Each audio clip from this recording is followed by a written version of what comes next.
చేద్దాం అనుకుంటున్నావు? మంచి సినిమా చేద్దాం అనుకుంటున్నాను. ఇన్ని డేస్ మన జీవితంలో జరిగిందే సినిమా గతితో. అసలు ఏముందిరా మన జీవితంలో? ఇది కదా మనకు కావాల్సింది. అర్రా అమ్మాయి,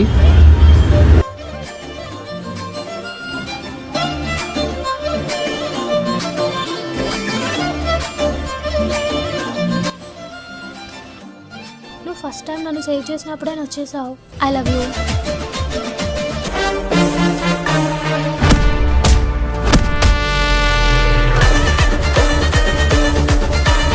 చంపడంలో ఉన్న మజానే వేర్రా. ఇవ్వండి, ఎక్కడ వస్తాలో అక్కడ వస్తాం. ఎవడ్రాడు? ఎవడ్రా? అమ్మా, ఇదంతా కలనా?